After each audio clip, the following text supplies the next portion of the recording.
Is this the beginning of the end of Eskom's monopoly? Well, Energy Minister Gwede Mantashe takes us through the decision that was announced today by the President, as well as its implications. And right after him, we'll be joined by the Presidents of Business Unity South Africa and the Congress of South African Trade Unions for organized business and labor's responses to President Cyril Ramaphosa's groundbreaking announcement. And to close the show, we'll have an update from the South African Local Government Association about municipalities' plans to generate their own electricity or buy it from generators other than Eskom. The Watchdog starts right now.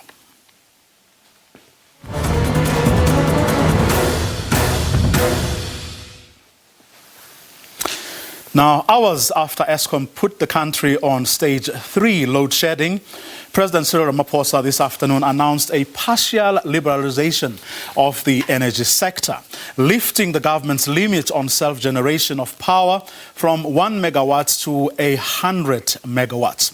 The move follows complaints by some of the country's largest corporates and heavy energy users that the electricity supply crisis is killing the South African economy. The announcement follows bitter complaints by big mining companies as well as large industrial corporations who have been saying they have the wherewithal to generate their own electricity and even sell excess capacity into the grid. Until today, they couldn't because of the 1 megawatt cap that had been imposed by the government on self-generation.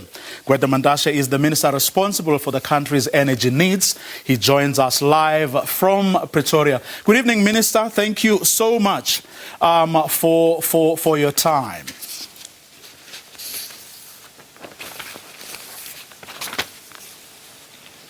Please unmute yourself. Good evening, Vuyo.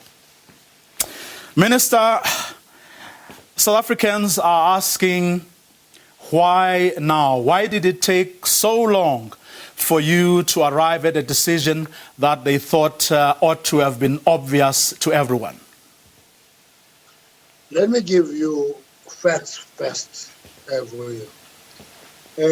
For self-generation for own use, there's no limit, there's no need for license, nobody asks pass and special. Where there was a discussion was about trading with surplus energy. That was where the discussion is.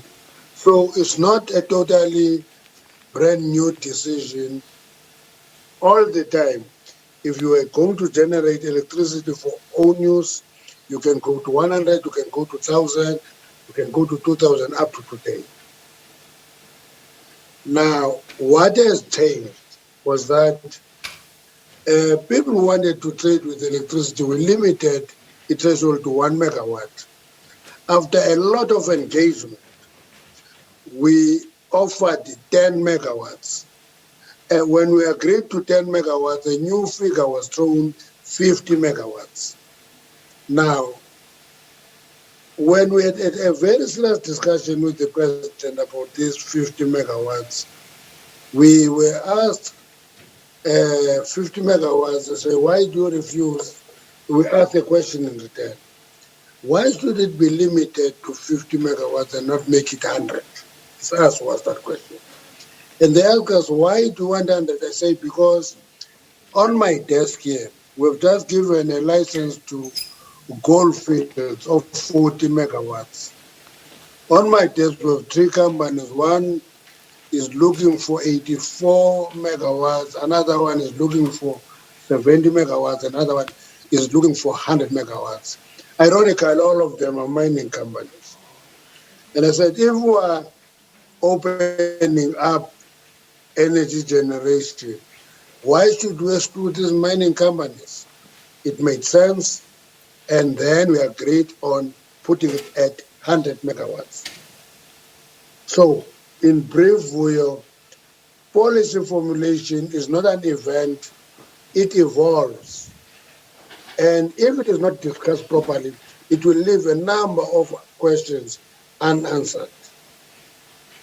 Minister, as late as last week, if I remember, you seemed reluctant to embrace what the mining companies you are mentioning, and of course big, heavy industrial users like your Sasols and your Transnet had actually put on the table.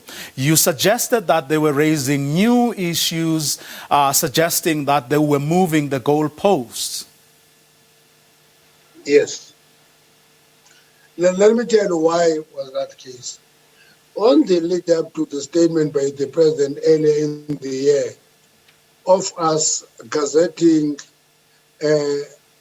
opening up of Section 2, Schedule 2 of the Energy Act, all of them, including Anton Eberhard, I reminded him today, I sent him his message,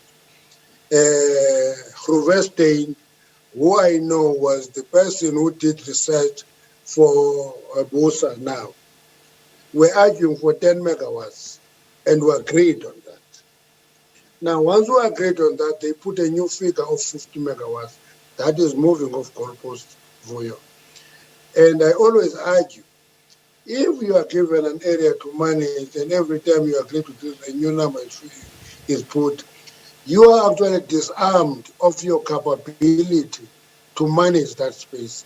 That remains true. That's why I said, let's put it to 100, because once I give you 50, you are going to ask for 100, because there are these three mining companies that want energy that is more than 50 megawatts. It is our proposal that we put 100 on the table. So we have that 100 now in response to the discussion. But Minister, did it matter that these players were moving the goalposts, as you put it, especially considering the fact that the most recent CSIR study suggested that by increasing the cap to 50 megawatts, we could easily add about 3,400 megawatts, create more than 30,000 jobs, while of course reducing load shedding. So that alone ought to have convinced you, and it didn't matter whether, these players were, or it shouldn't have mattered whether these players were moving the goalposts or not. You should have done what you actually did today, but a long time ago. Yeah. Can I tell you, Vuyo? Tell me, like Minister. a journalist now. Yes, I you am talk like one. a journalist. A person who doesn't run an entity. Now, when you run entities, you must have frameworks and there are rules. And if you break those rules, you are running a risk of being chaotic. Now, that's why we had this long engagement. Actually, I want what you I will say. Ubegi said, I wish Kwetem can listen sometime. And I phoned him and asked, what should I listen to if you don't talk to me? The problem with this debate, Vuyo, was that there was a stampede in this space, everybody having parallel processes. For example, you talk of the CSIR. The CSIR has never brought a proposal to us as a minister, line minister responsible. Okay. We're told by everybody else that there is a study of CSIR. I have not seen that study up to today. Okay. Now, and I'm saying, when you put issues, the reason that I'm convinced, you see, this afternoon I made a point in the media briefing that, listen, when the president was twisting my arm, I had to concede, because the president did what everybody fails to do, to call me, sit with me, engage, we talk, we convince one another. That's why we started at 100, not 50, because we're sitting around the table and talking. Now, the problem with energy space, there is also a tendency, Vuyo, of thinking that we do not understand what we're talking about. It's a monopoly of a particular class of analysts who know what they talk about. That in itself, it's a legacy we must deal with in the process of implementation. And I think we'll confront that. But because the president of the republic, my boss, called me and said to me, it's no holds bar, let's say everything we want to say, and we ultimately agreed that no, I don't think 50 will work, 100 will work. We agreed on that because we're talking to one another. Now, let me finish. Now, when lobbyists talk all over the show, you read about criticism on newspapers, but people don't talk to you. You must appreciate that we're not toys. We're given responsibility to run portfolios. Now, if your portfolio becomes a playground for everybody, you're actually less than a minister. That's my belief. If you're a minister, people who have ideas must put the ideas before you and engage you and your team, and we reach a particular determination. You say, Minister, you waiting for your boss to twist your arm, led to a lot of speculation. There were people who were saying, for example, Minister. No, wait, let me explain it. You wait for your boss to twist your arm if there are people talking to you. If they don't talk to you, you are not waiting for your boss. The boss took initiative. Okay. You waiting for the boss to take the initiative when you are the custodian of our country's energy needs led to a lot of speculation. And among the speculation was that you were not too keen because what this would mean is that you are protecting Telkom's monopoly, essentially, especially given the fact that Eskom's monopoly, especially given the fact that the players that want to enter the space are responsible for about 40%, if not more, of Telkom's revenue. And that's probably Eskom's revenue. And that's probably the reason why you were reluctant to listen to them. The reality of the matter is that Eskom is in the Department of Public Enterprise. That's the reality. It's not in my portfolio. Therefore, I would not protect Eskom just as an objective. But you have vested interest. No, wait, I have no vested interest. Eskom is a public entity.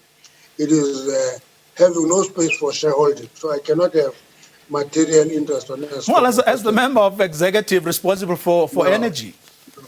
No. Eskom is in the public enterprise. I'm interested in Eskom recovering, developing its capacity, doing well. I'm interested in that. But I can't stand up and protect monopoly interest of Eskom. But I have a responsibility to protect energy management, not to be chaotic. I have a vested interest in that. Because if it's chaotic, for example, let me give you an example. When the president announced this, he said, companies that are more than a particular capacity that are going to trade with electricity, they will have to get permits from the regulator and stick to the requirements of the regulator and put a condition to that the regulator must accelerate the execution and actual issuing of those permits, a commitment that we made when we were discussing with the president. So the reality of the matter is that, if we would say they must be able to sell electricity, trade with it freely, no registration, no permits, nothing.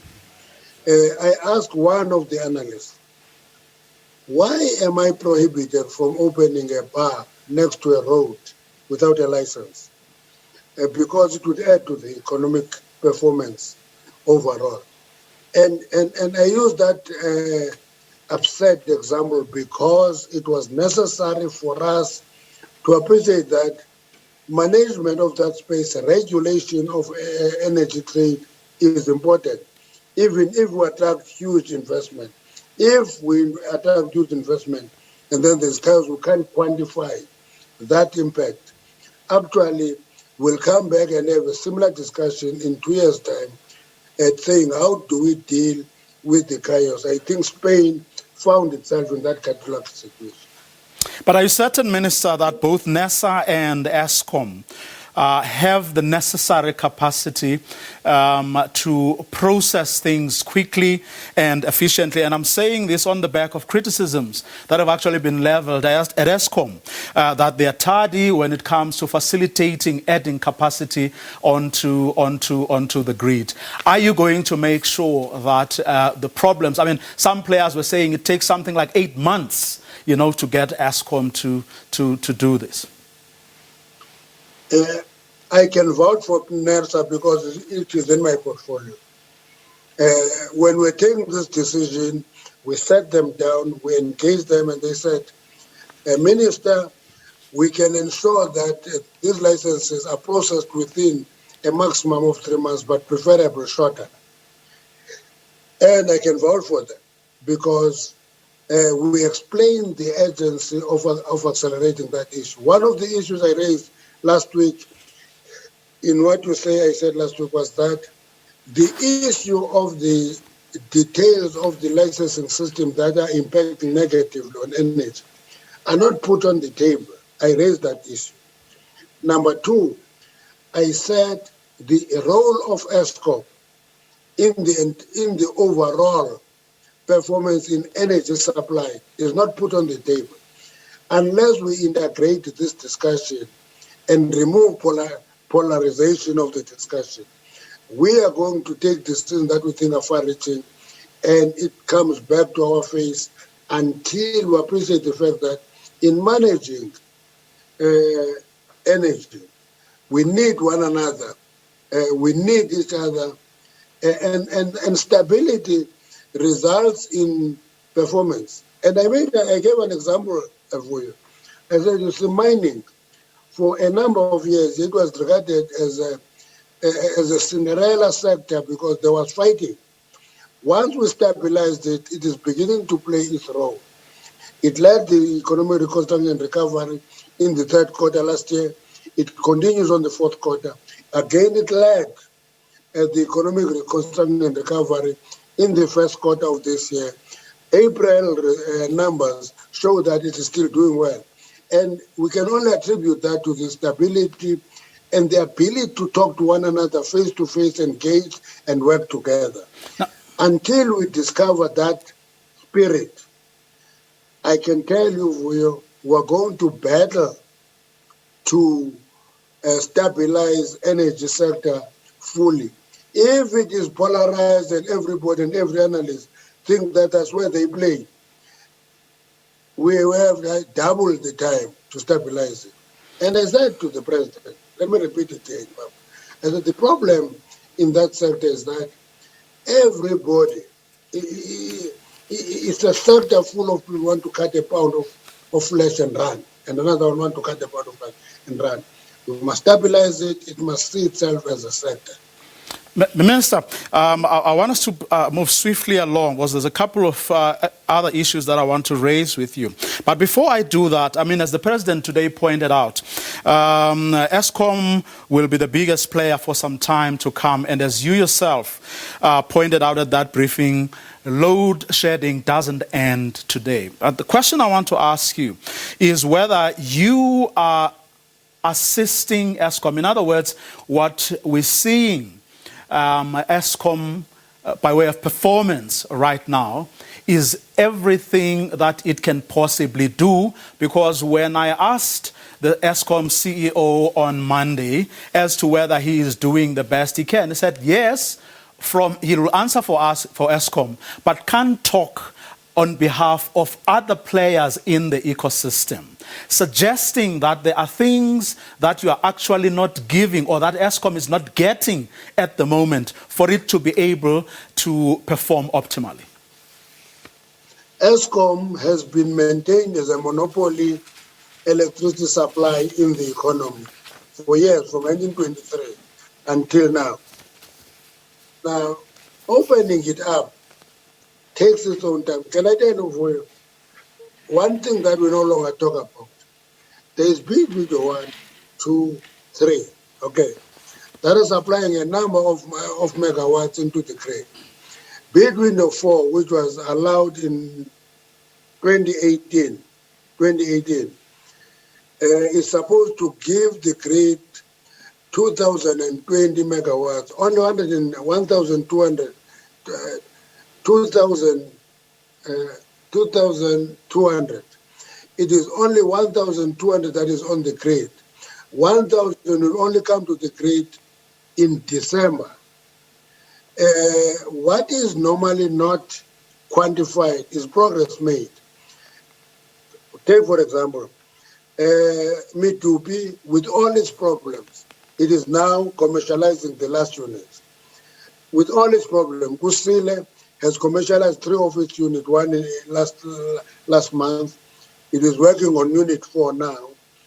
And every time those megawatts are put on the grid, nobody talks about them because of the electricity availability factor, which is a function of the age of power stations and the performance of those power stations. So all those factors must be pulled together. We are working on a program now which will give Eskom 11,813 megawatts. When you pull those together, it's up to 3 power stations. And we said that will happen within the period up to 2030. And for example, the issue much talked about now, emergency procurement of 2,000 megawatts, we've processed that, it's gone through and all those things. Once we process it, we come across a number of issues. The first one is that why power ships is Turkish power ships.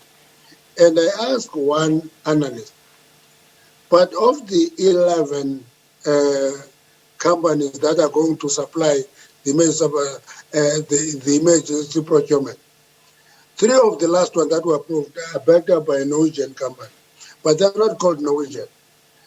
This one is called Turkish because it's power ship and it is supplying energy mainly from gas.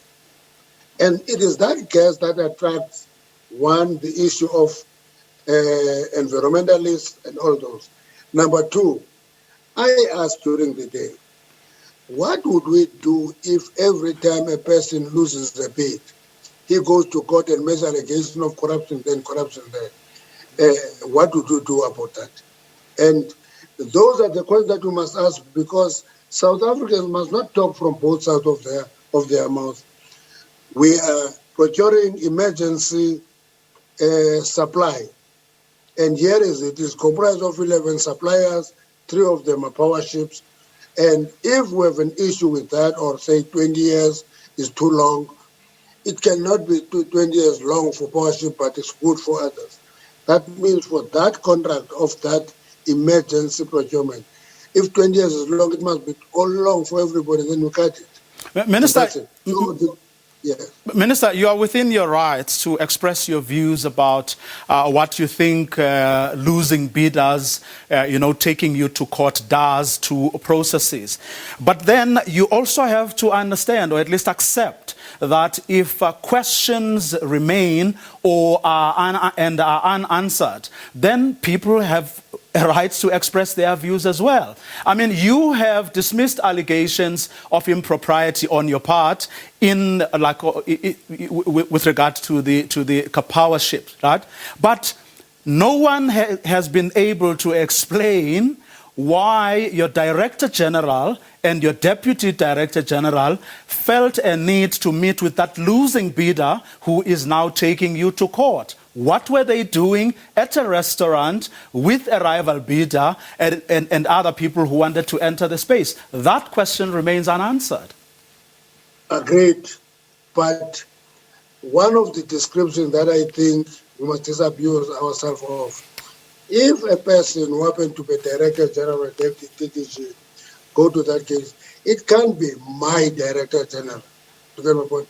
If there's impropriety on their part, they must be found guilty and action will be taken against them. Have you ever asked them what they were doing there? No, wait. The problem for you think that when there is something called an affidavit, is a conversation. When there's an affidavit, it's not a conversation. It's a court process, and people will have to go and answer in full in court, be found guilty there or not guilty. Now, if you try to preempt that process, you are going to be in trouble. One of the issues that I raised with everybody in the department, I said, listen, guys, the state took trouble to build us offices. Why should we meet in cafes and restaurants instead of meeting in the office? But we can't say you don't talk to people in a department that is like ours. Talk to people. But people must come to the office of the department to assert the authority of the state. That's my approach. But Minister, I mean, if you are interested, or in fact, I mean, we're interested in you being able to vouch for the integrity of whatever process, all right?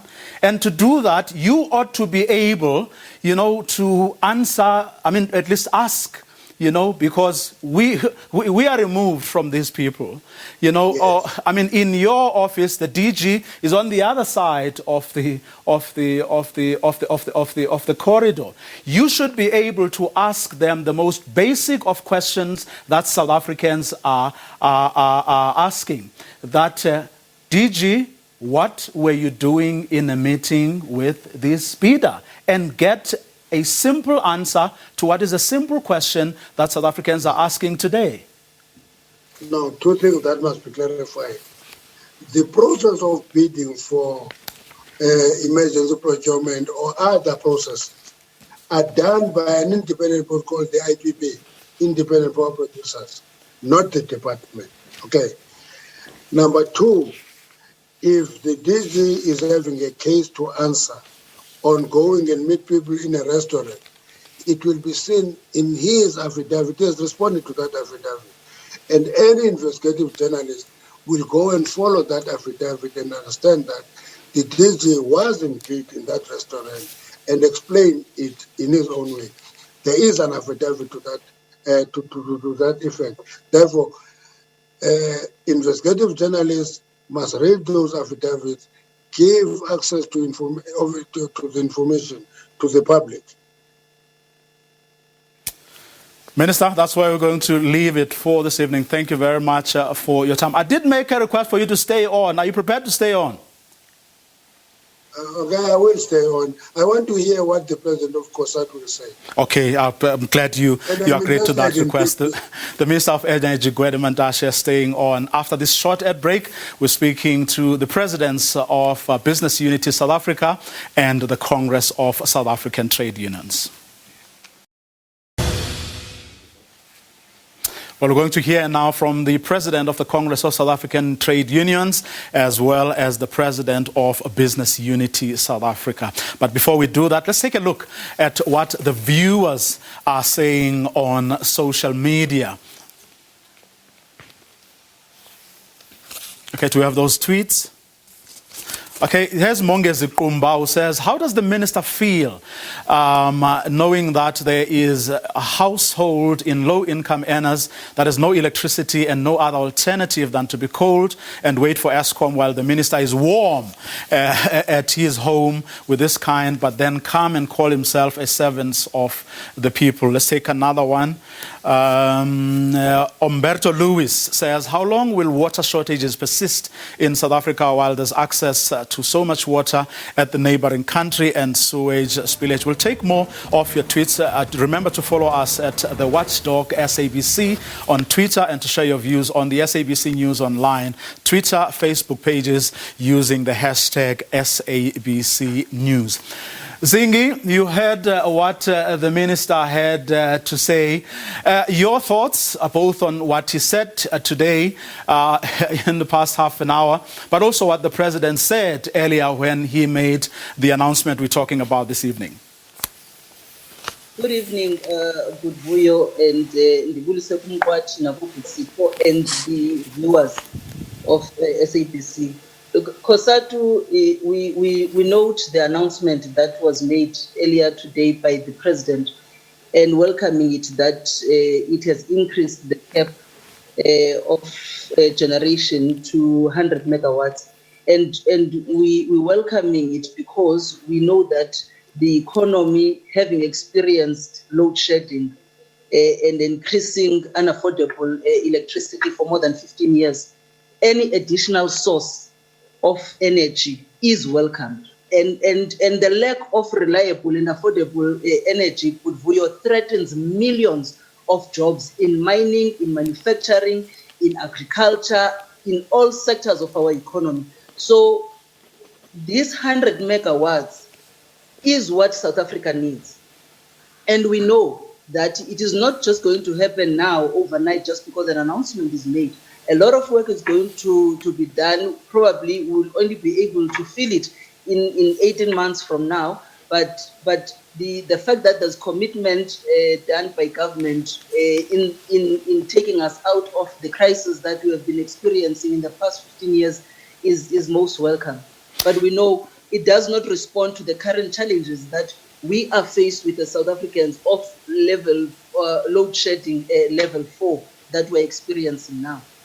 Sipho, does business believe that the announcement the president made today, offers or means that there's light at the end of the tunnel?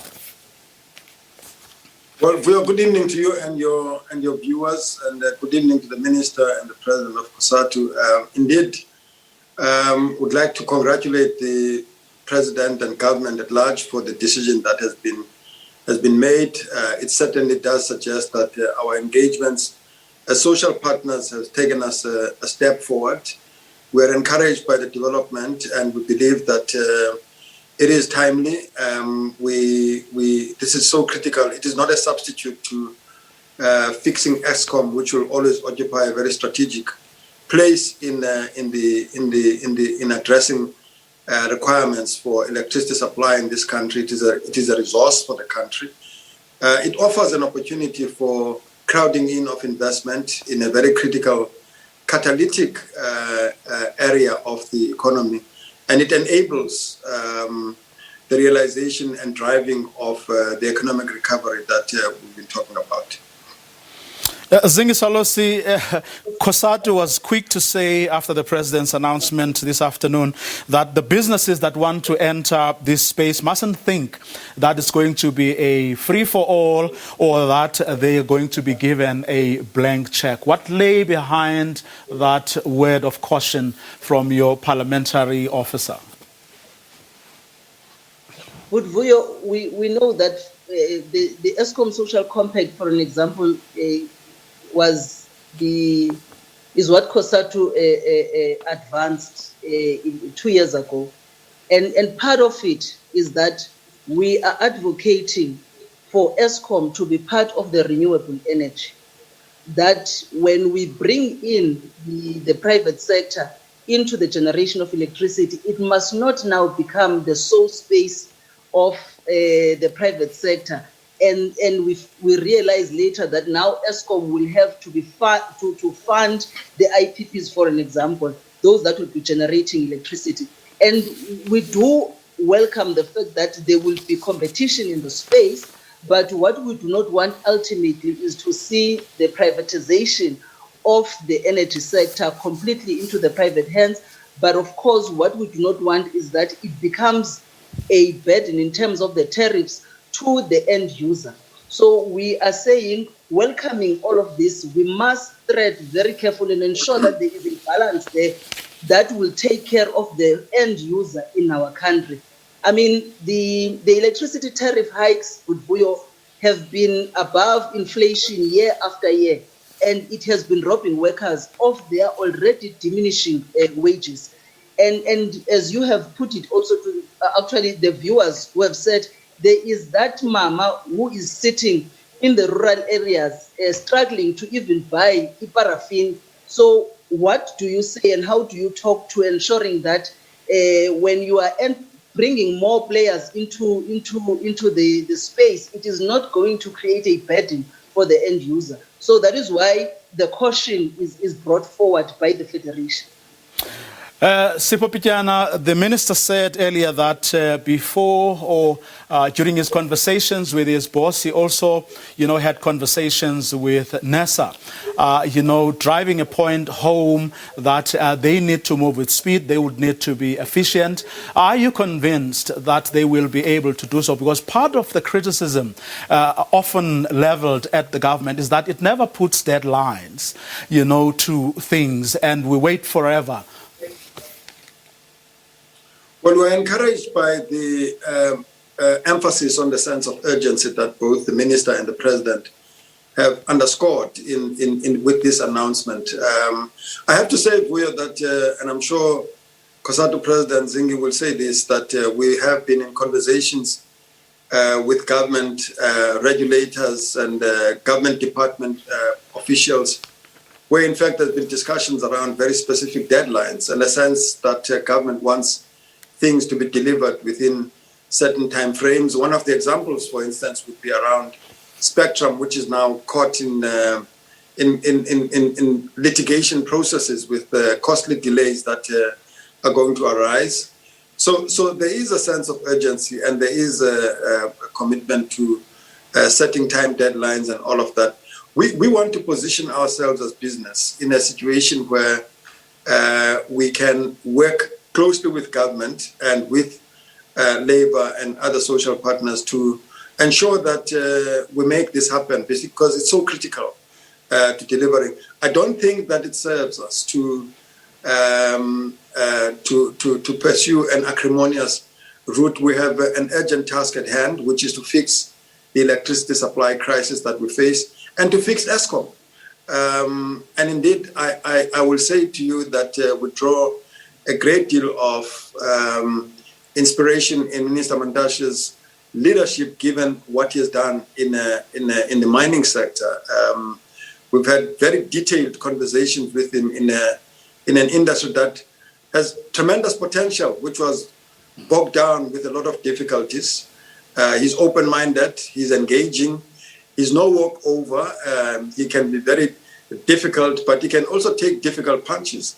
But he engages, and I think that you won't leave his environment without having put your case across. If he rejects it at the time, he will reflect on it and come back. And so that's the kind of leadership that we have in that ministry. And I hope that as business and labor and other players in this sector, given this important development, we can take advantage of this opportunity to drive this forward urgently and make sure that the country is better served by increase in energy supply. As Zingi is saying, I mean, the biggest issue with regard to cost of electricity is the undersupply of electricity. To the extent that government has put subsidies for the poor, the reality is that the poor are competing with the well-to-do for limited supply of electricity. We have to increase supply of electricity, and so reliably, in order to bring the prices down and the cost down. And this represents introducing competition, which also hopefully will increase supply to the grid, but also will diversify sources of electricity supply to users. Minister, what the president of Business Unity South Africa is saying, and the president of COSATU was nodding when he was saying that, is that, you engage, no one seems to doubt your commitment. But when I asked you about both NESA and Eskom, who will be players as we go forward, you were only prepared to talk about NESA or to vouch for NESA, and not Eskom. And this is what is the problem. And I remember a conversation that I had last week where players in the mining industry were talking about how you and your department were doing a lot of good work, but they were frustrated by departments like water affairs. They were frustrated by departments like the police, for example, who don't, assist them when roads rogues within communities invade, mines and that sort of thing. So you cannot then have a situation where you will only talk about what you are doing or what you and your department can put forward, and not talk about what other departments or ministries that need to play a part in what needs to be done.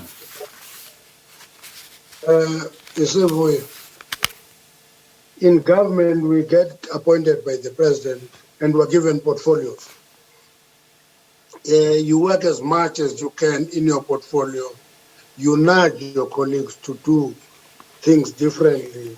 You share with them your experience. But the worst thing you can do in government is to just think that you can move across the board and be everybody. For example, we have proposed to the Minister of Police, because of the growth of Zamazamas and the new trend of assassination of executives in the mining industry, we said, Minister, we need to have a precious metal unit in the police services, like we're having a stock theft unit in the rural areas. That idea is from us, but it requires concurrence with the Minister of Police because we have no police. We manage mining. So Eskom is close to what we're doing, but at the same time, you don't just walk out of your lane and go and intervene in a particular area. That is not with your portfolio. So the point of load shedding, for example, your message you read there at the beginning, that was sitting warmth and then it switches off everywhere, as if load shedding jumps certain areas. Actually, disrupt meetings. We're meeting in a virtually these days, and in the middle of that meeting, load shedding arrives and it disrupts that meeting badly. So the issue is that I'm interested in improvement of Eskom. For example, what we're going to be proposing in very soon, which is falling within our portfolio, is to bring back what used to be called the ISMO bill, to define the role of transmission in an open generation where competition is open, and to convert transmission into a marketplace that is actually a marketplace for trading and a wheeling of the energy. We are bringing back that to Cabinet to discuss, so that we open that discussion. It is going to be a very involved discussion, but you don't just wake up and run with what you think as a department. You go to the Cabinet, it goes there. You take it to Parliament, it goes there. Because when we stopped the ISMO bill, Avoyo, our argument was that you can't stop in an open place when there was no market. Now the market is there. We should have a marketplace where trading takes place, where wheeling takes place, and people pay for that wheeling. Zingasolosi, last word from you. As a federation, we want to say that it is very critical that government and the industry work together to ensure that as we move towards the 100 megawatts generation of electricity, that all materials that are used for generation investments be locally manufactured and not imported. And we think this will also help us in creating more jobs. But above all, we need to work together as South Africans to ensure that we shall turn around our economy. And for us to be able to do that, we really need an affordable, reliable energy supply in our country. Well, we're working very closely with Eskom as business to try and make sure that as much as possible progress is being made. We're pleased with progress that has been made with regard to governance issues, appointment of certain key executives, and certain changes that have been effected there. And certainly, we're never under any illusion that the challenges of undercapacity there were going to result in the kind of load shedding that we're facing now. But as part of the broader solution to the problem, this development of today is an added arsenal in our armor to try and deal with this. And we must take a view that one step at a time, and we are facing a great deal of pressure, and we have to move with urgency and deliberation. And that's where we're going to leave it. Thank you very much, Mr. Mandashe, Mr. Pijana, Ms. Losi. Thanks to all three of you for coming through for us this evening. Up next, we speak to the South African Local Government Association about what municipalities are busy doing to also help with this electricity crisis. Ongoing.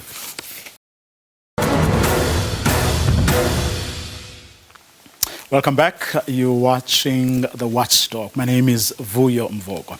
Now, municipalities across the country have been trying to find ways of assisting Eskom with bringing more electricity onto the grid.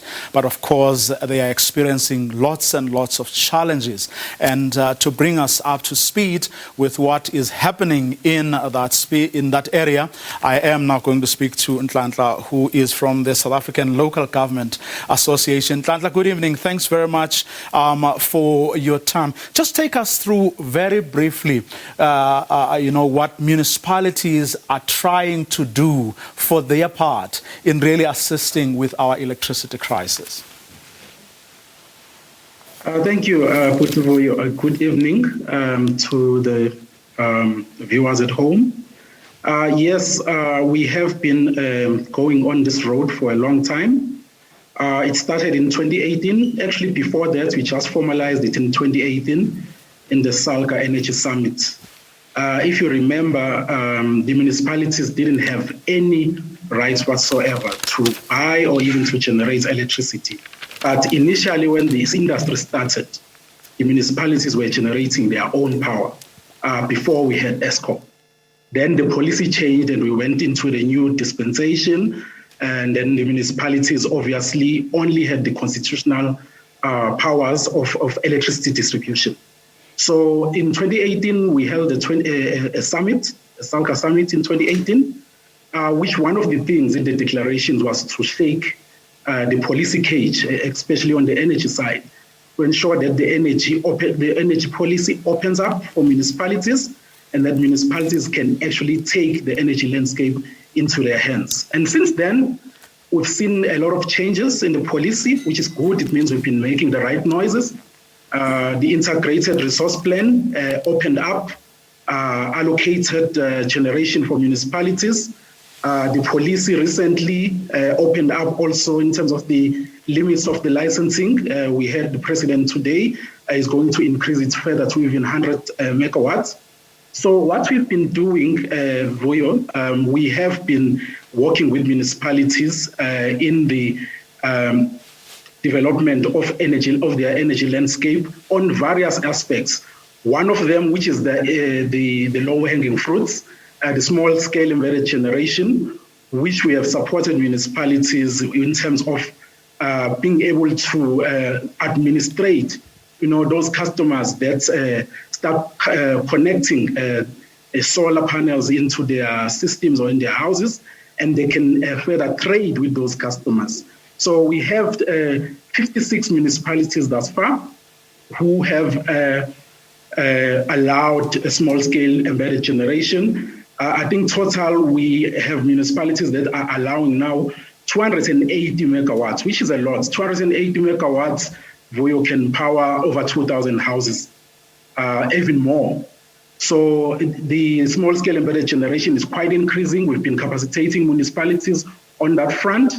Then further to that, obviously the big one, which is the procurement of energy from the independent power producers. Obviously, if you had the Eskom CEO's interview recently, he considered that the load shedding is going to be with us for a long time.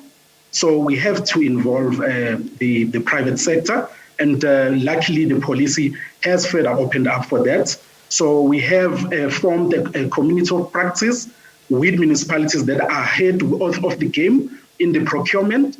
We are working with all the municipalities who are trying to get into that game. But obviously, right now, we are still working on the nitty-gritties of the feasibility studies, the power purchase agreement, obviously the fiscal position of municipalities or the fiscal legislation in municipalities is at this point allowing for 5-year contracts, but we know if you are buying large-scale power, you have to go as far as 15 to 25 years in terms of power purchase agreement.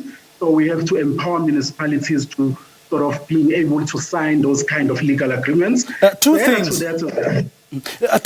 that immediately spring to mind as you were talking, Nhlanhla. One is that, 3 years after you took this decision, at the SALGA Congress, you still haven't signed any contracts, and this is in spite of the space having been opened up, as you have just said. Now, how do you explain that? Because we're in a crisis here. So why aren't we moving with speed? And this is the same issue, that I was raising with the minister a short while ago. Thanks for that question. I think it's quite important also for the viewers at home to understand. I think baby steps, Budivuyo.